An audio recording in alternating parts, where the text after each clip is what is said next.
Contigo mis temores se derrumban, mis cenizas vuelves alegrías. Contigo siempre no te soltaré.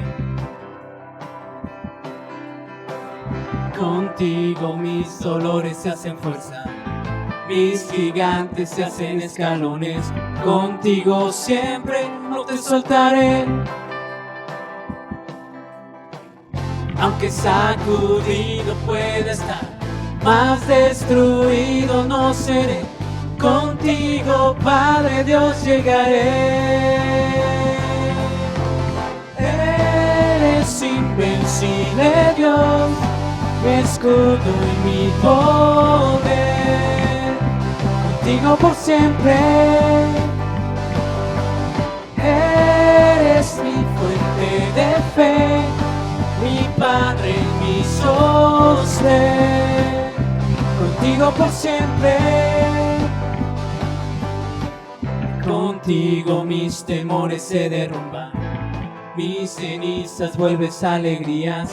Contigo siempre no te soltaré.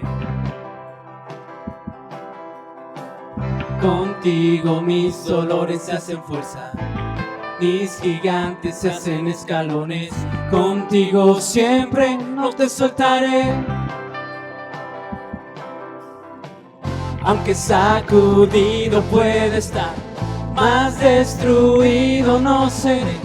Contigo, Padre Dios, llegaré.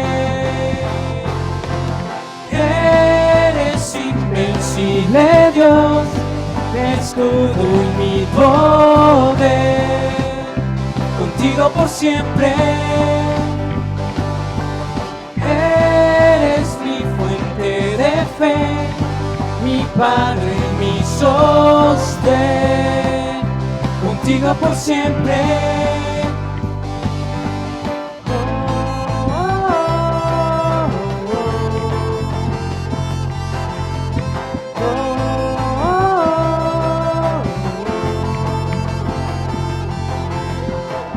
Aunque sacudido puede estar, más destruido no seré.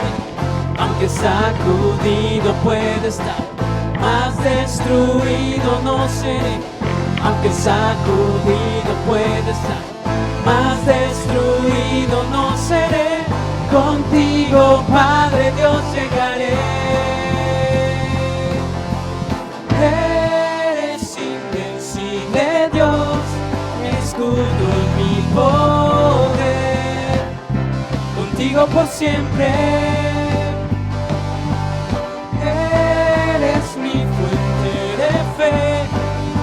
Padre, mi sostén, contigo por siempre.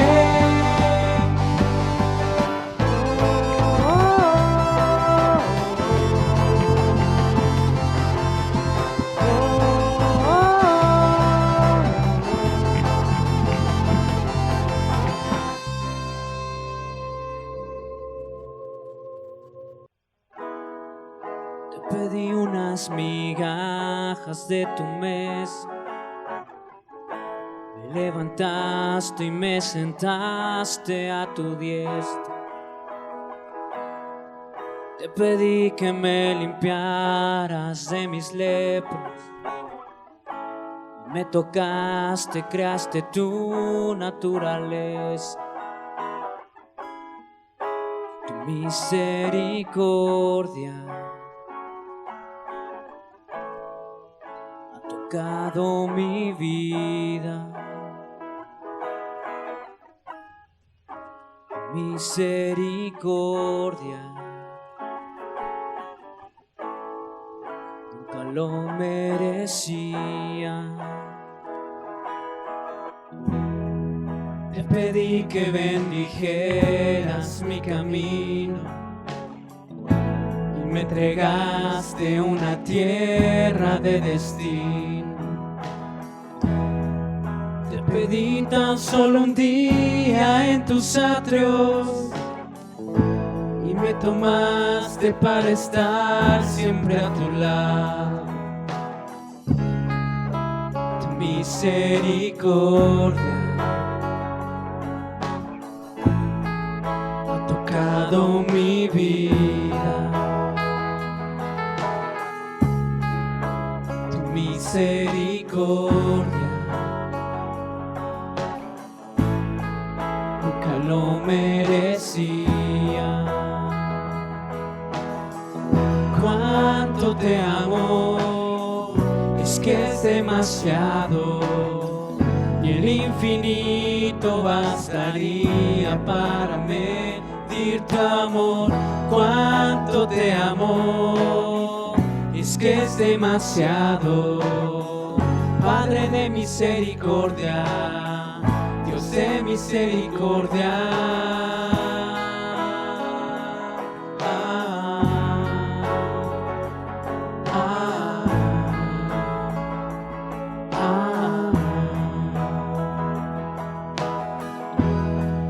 Te pedí unas migajas en tu mes, me levantaste y me sentaste a tu diestra. Te pedí tan solo un día en tus atrios y me tomaste para estar siempre a tu lado. Misericordia ha tocado mi vida. Tu misericordia nunca lo merecía. Cuánto te amo, es que es demasiado, y el infinito bastaría para medir tu amor. Cuánto te amo, es que es demasiado. Padre de misericordia, Dios de misericordia. Cuánto te amo, es que es demasiado, y el infinito bastaría para medir tu amor. Cuánto te amo, eres demasiado. Padre de misericordia, Dios de misericordia.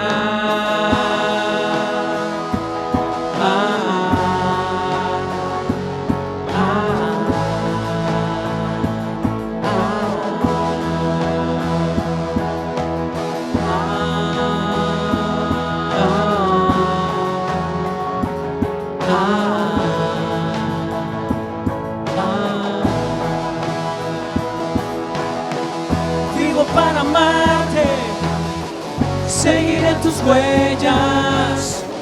Vivo para amarte, seguiré tus huellas. Vivo para amarte, seguiré tus huellas. Vivo para amarte, seguiré tus huellas. Vivo para amarte, seguiré tus huellas. Vivo para amarte, seguiré tus huellas. Tu misericordia ha tocado mi vida. Tu misericordia nunca lo merecía.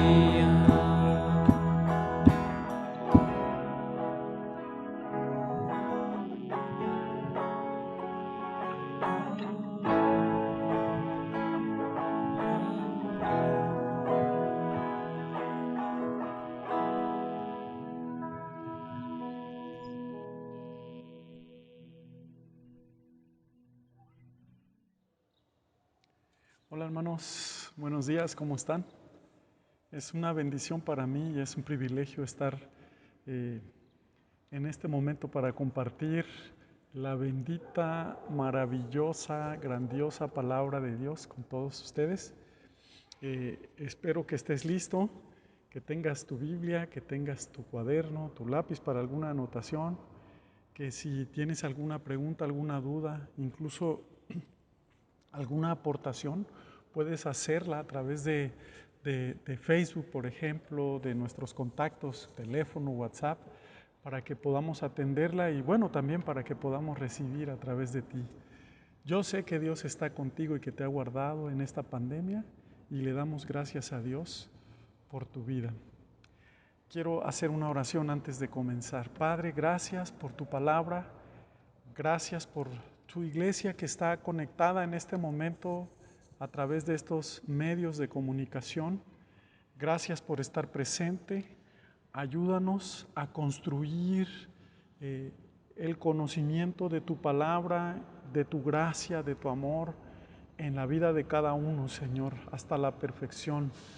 En la vida de cada uno, la vida de tu Hijo Jesucristo. Oramos para que tu palabra, Señor, sea llevada a cabo, sea obedecida en el corazón de cada uno al ser sembrada y dar fruto, Señor. En el nombre de Jesús, oro que sea de provecho este momento. Amén, amén y amén.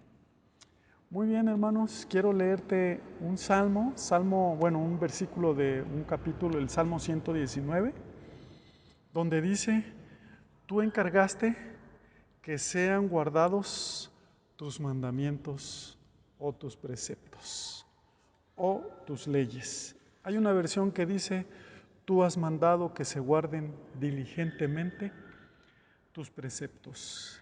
Ese es el mandamiento de Dios, poner mucha atención en guardarlos y en decirle a los demás que los guarden de manera pura, de manera tal como están en su palabra escritos, que sean revelados al corazón. Hablo en ese sentido, que sean hablados de parte de Dios al corazón, después de haberlos leído, revelados, manifestados y expresados en una vida. Así que Dios le dejó ese encargo a la iglesia en este tiempo, ¿verdad? Dice que tú has mandado que se guarden diligentemente tus preceptos. Salmo 119, 4. Eso le había sucedido al pueblo de Israel, a quienes pertenecían los pactos, dice la palabra de Dios, las promesas, la ley, ¿verdad? Pero ellos no pudieron guardarlos debido a muchas situaciones. Una es que solamente eran mandamientos escritos, ¿verdad? Ahora no solo están escritos en papel, en tinta, pero están escritos en nuestro corazón. Y bueno, Israel tuvo algunas dificultades. Vino Cristo en este nuevo pacto donde dice que Él escribió sus leyes en nuestro corazón para que las pudiéramos obedecer. Dios ya lo había hablado desde Deuteronomio capítulo 30, ¿verdad? Así que ahora la iglesia es la que tiene que ser el lugar fuerte, ¿verdad? Para defender de cualquier ataque del enemigo que quiera diluir esta palabra, ¿sí? Cualquier ataque del enemigo, de personas, de pensamientos humanos que quieran diluir estos mandamientos. Quiero leerte para eso, primera de Timoteo 3:15. El apóstol Pablo le escribe a Timoteo y le da algunos consejos desde el versículo 1 de primera de Timoteo 3 acerca de los requisitos de los obispos, dice el encabezado de nuestra Biblia Reina Valera. Y empieza diciendo palabra fiel. Todo lo que está escrito es palabra fiel y tiene que ser guardado, obedecido de forma diligente. Tiene que ser escuchado, creído, guardado, obedecido, ¿verdad? Entonces es una palabra fiel y Pablo empieza a decirle cómo deben de ser los obispos dentro de la iglesia y luego los diáconos también en el versículo 8. Asimismo, los diáconos deben de ser honestos, sin doblez, y empieza a darle una lista, ¿verdad? Y dice que guarden, el versículo 9, el misterio de la fe con limpia conciencia. Es un trabajo muy especial, es un privilegio grande que Dios nos ha dado, que nos ha tenido por fieles y nos ha puesto en esta tarea maravillosa. Ahora, como su iglesia, nosotros tenemos que llevar a cabo la expresión de sus mandamientos, de sus preceptos, pero ayudarle a los demás, y empezando por nosotros mismos, a guardar esa palabra, creerla, obedecerla y expresarla, porque expresar su palabra es expresarlo a Él. Como su cuerpo somos esa expresión de Él, ¿verdad? Es como en los procesos de comunicación en cualquier ámbito, ¿sí? Escuche bien, estaba aprendiendo que la comunicación oral o verbal es muy importante y eficiente si lo hacemos claramente. Pero hay una parte de la expresión oral o verbal que está muy cerquita de ello, que se llama una expresión no verbal, que tiene que ver con nuestros gestos, nuestros ademanes, todo lo que hacemos aparte de hablar para comunicarnos correctamente.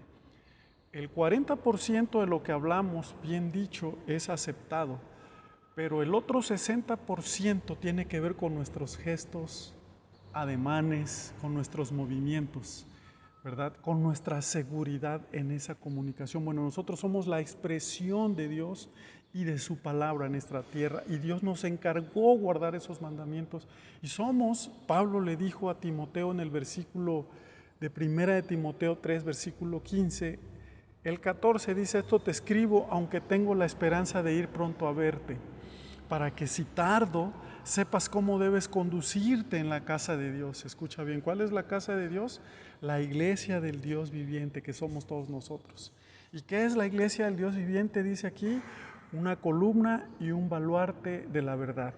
Su palabra es verdad, su ley es la verdad, sus mandamientos son la verdad, Él es la verdad, dice su palabra. Así que es esa columna y ese baluarte. El baluarte es ese lugar fortificado en una construcción que va a impedir que los enemigos lleguen y entren por allí a hacer algún daño, ¿verdad? Entonces nosotros debemos de cuidar esos mandamientos que Dios nos entregó. Somos ese lugar fuerte y que vamos a estar de pie para defender esa verdad. Por decirlo así, la llevamos dentro. O sea, para que esa verdad se lleve a cabo, se guarde, se crea y se obedezca. Eso somos nosotros, la iglesia, ¿verdad? Después ya Pablo explica el misterio, dice ahí, de la piedad, habla de Jesucristo, ¿verdad? Manifestado en carne, Dios fue manifestado en carne, justificado en espíritu, visto de los ángeles, predicado a los gentiles, creído en el mundo y recibido arriba en gloria. Ese es el misterio, ¿verdad? Nosotros creemos en el Jesús, como dice Pablo, en lo que vamos a leer, que es el Cristo que resucitó, el Hijo de Dios, y en Él nosotros somos el cuerpo de Cristo, la expresión de Dios, la expresión de sus palabras y de sus mandamientos que llevamos dentro. Quisiera leer contigo ahora una experiencia que tuvo Pablo en el libro de Hechos, capítulo 17, donde Pablo dice la palabra de Dios que pasa por 3 lugares. Uno es Tesalónica, otro es Berea, ¿verdad? Y el último es Atenas. Y allí encontramos cómo había gente que se le había entregado, ¿verdad? Las leyes, los pactos, las promesas, y que no cuidaron de ellas. Mi invitación ahora de parte de Dios es que cuides todo lo que Dios te ha hablado, lo que Dios te está diciendo. Hay impedimentos para eso, sí. Uno de ellos es la religiosidad, que vamos a ver en un momento más. Pasando por Anfípolis y Apolonia, llegaron a Tesalónica, dice, donde había una sinagoga de los judíos. Y Pablo, como acostumbraba, fue a ellos y por 3 días de reposo discutió con ellos. Hechos 17:1, voy en el 3, declarando y exponiendo por medio de las Escrituras que era necesario que el Cristo padeciese y resucitase de los muertos, y que Jesús, a quien yo os anuncio, decía él, es el Cristo. No solo era el Jesús, ellos seguían creyendo en aquel Jesús, el hijo del carpintero, ¿verdad? Pero acuérdese que el misterio revelado, la esperanza de gloria, ya había venido y había ido a la cruz y había resucitado. Él dijo, el Jesús, ¿verdad? Es el Cristo, el Jesús a quien yo os anuncio, decía él, es el Cristo. Y algunos de ellos creyeron y se juntaron con Pablo y con Silas, y de los griegos piadosos, gran número. Y mujeres nobles no pocas. Entonces los judíos que no creían teniendo celos, tomaron consigo a algunos ociosos. Dice la palabra de Dios, hombres malos, y juntando una turba alborotaron la ciudad y asaltando la casa de Jasón procuraban sacarlos del pueblo. Allí estaba la sinagoga, ¿verdad? Pero no hallándole trajeron a Jasón, o no hallándolos a ellos, y algunos hermanos ante las autoridades de la ciudad gritando, estos que trastornan al mundo entero también han venido acá. Siempre que hay uno que guarda la palabra, que se convierte en el que la guarda en el corazón y ve que se lleve a cabo, que se crea, que se exprese, ¿verdad? Al mismo Dios en su palabra a través de nosotros, es uno que puede, como dice aquí, alborotar, ¿sí?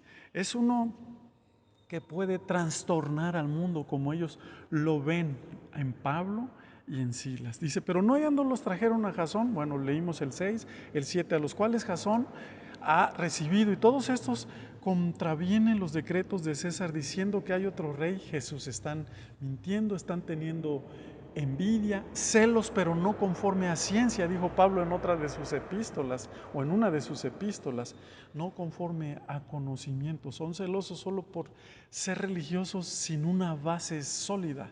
Nosotros tenemos el fundamento que es la palabra de Dios en nuestra vida para guardarla, cuidarla y llevarla a cabo o ponerla por obra, obedecerla. Pero obtenida fianza de Jasón y de los demás, soltaron a todos ellos. Fíjate cómo hay gente de los mismos judíos celosos, religiosos, envidiosos. Eso es algo que nos lleva a dejar de ser los que guardan que los dichos de Dios sean creídos, sean llevados a cabo como Dios mandó y encargó que se guardaran diligentemente. Bueno, salen de Tesalónica, ya vimos las características de algunos judíos de ahí. Ahora Pablo y Silas van a Berea. Inmediatamente los hermanos enviaron de noche a Pablo, a Silas y hasta Berea, y ellos, habiendo llegado, entraron a la sinagoga de los judíos. Y estos eran más nobles que los que estaban en Tesalónica, pues recibieron la palabra con toda solicitud, escudriñando cada día las escrituras para ver si estas cosas eran así. Fíjate bien, los bereanos, los hermanos de Berea, cuando Pablo habló con ellos acerca de Jesús, que era el Cristo, ellos escudriñaron las escrituras, ¿verdad? Debe de ser nuestra costumbre como de Pablo, ir a cada sinagoga y escudriñar las escrituras. En el caso de Pablo, ir a las sinagogas. Nosotros, cuando alguien nos habla, tenemos que ver si esa verdad que se está hablando está aquí en la escritura. No estamos dudando de la Biblia, pero podemos sí de pronto ver si alguien nos dice algo acerca de la ley de Dios que no está en la ley. Debemos de tener mucho cuidado, ¿verdad? Ellos, dice, escudriñaran cada día las escrituras para ver si estas cosas eran así. Así que creyeron muchos de ellos, y mujeres griegas de distinción, y no pocos hombres. Cuando los judíos de Tesalónica, otra vez, supieron que también en Berea era anunciada la palabra de Dios por Pablo, fueron allá y también alborotaron a las multitudes. ¿Para qué? Pero inmediatamente los hermanos enviaron a Pablo que se fuese hacia el mar, y Silas y Timoteo se quedaron allí.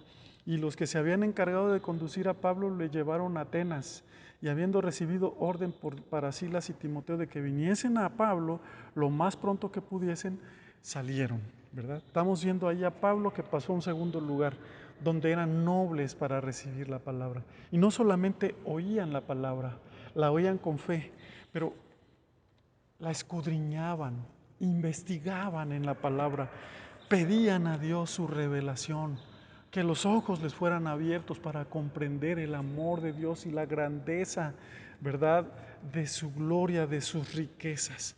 El tercer lugar, con ese término, Pablo está en Atenas. Mientras Pablo los esperaba en Atenas, a Timoteo, dice la palabra de Dios, y a Silas, su espíritu se enardecía viendo la ciudad entregada a la idolatría.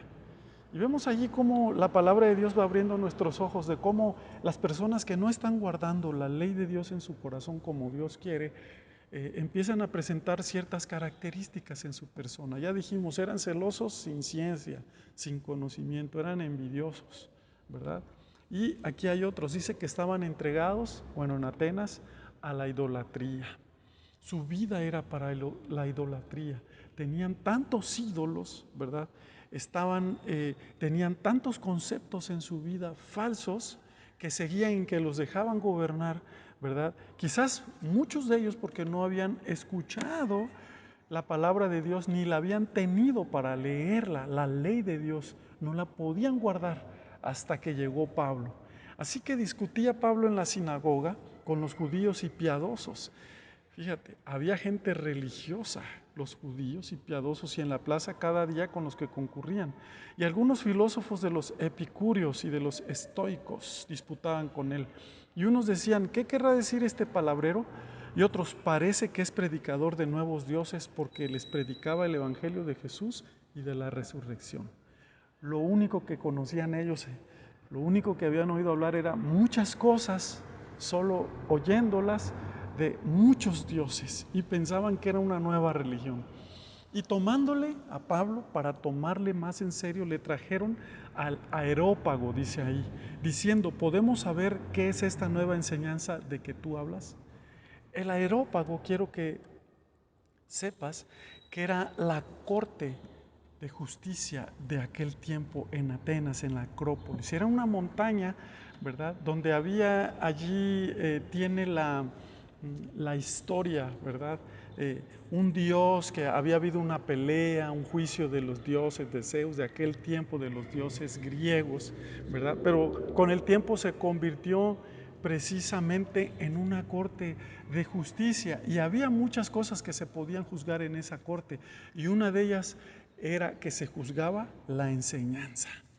Llevaron a Pablo allá para juzgar si la enseñanza que traía Pablo les iba a agradar, iba a ser de acuerdo a sus conveniencias, iba a estar conforme a su agenda, a sus creencias, a sus supersticiones.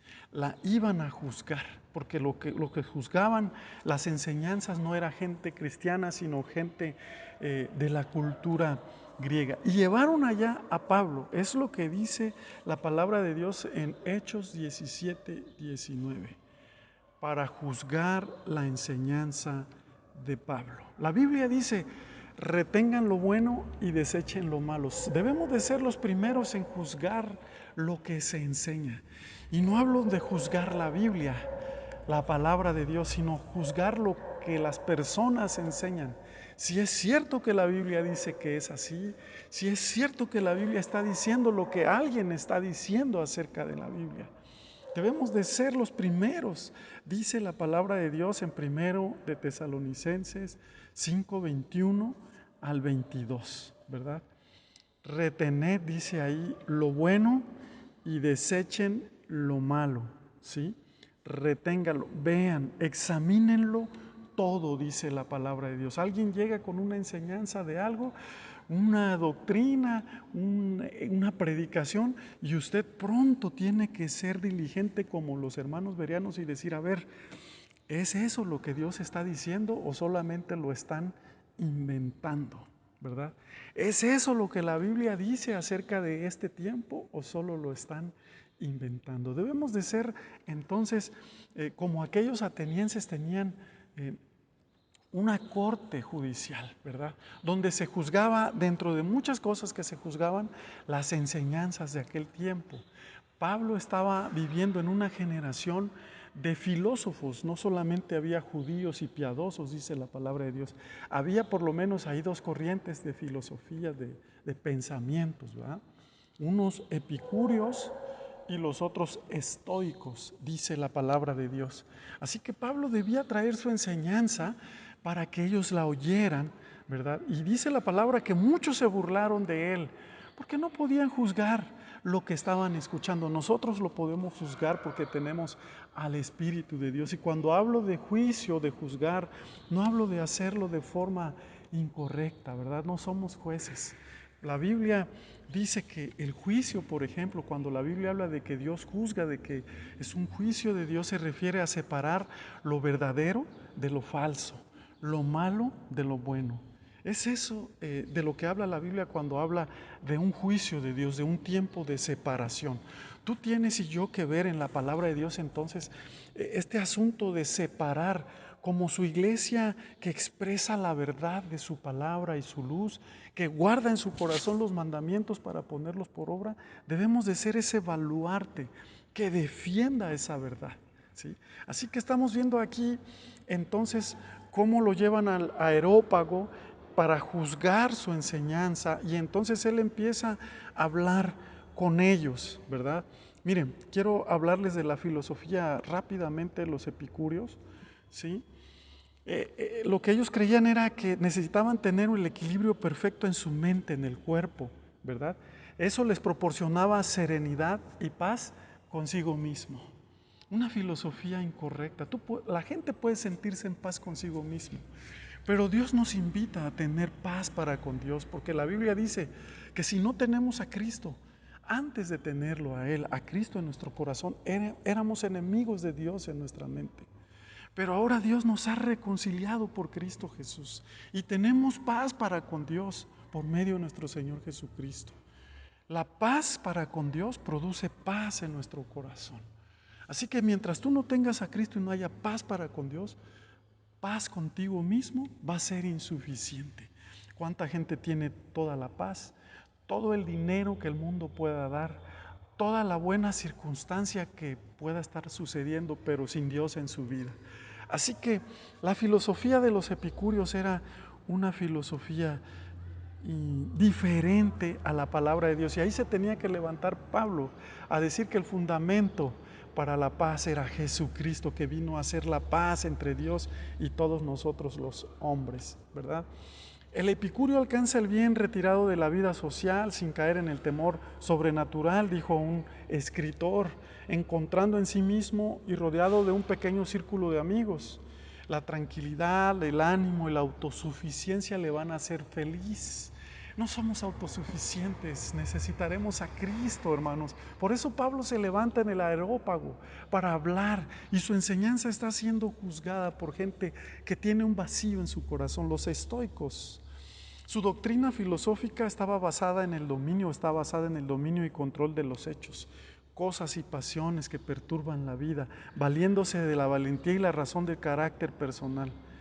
El objetivo de los estoicos era alcanzar la felicidad y la sabiduría, prescindiendo de los bienes materiales. O sea, si tienes, en cuanto tengas, eres bendecido, eres próspero. Si tienes economía, si tienes bienes materiales, escucha bien.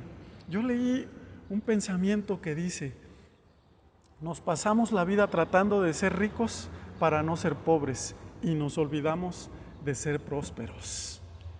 La prosperidad no tiene que ver con el dinero, aunque el dinero es una buena herramienta.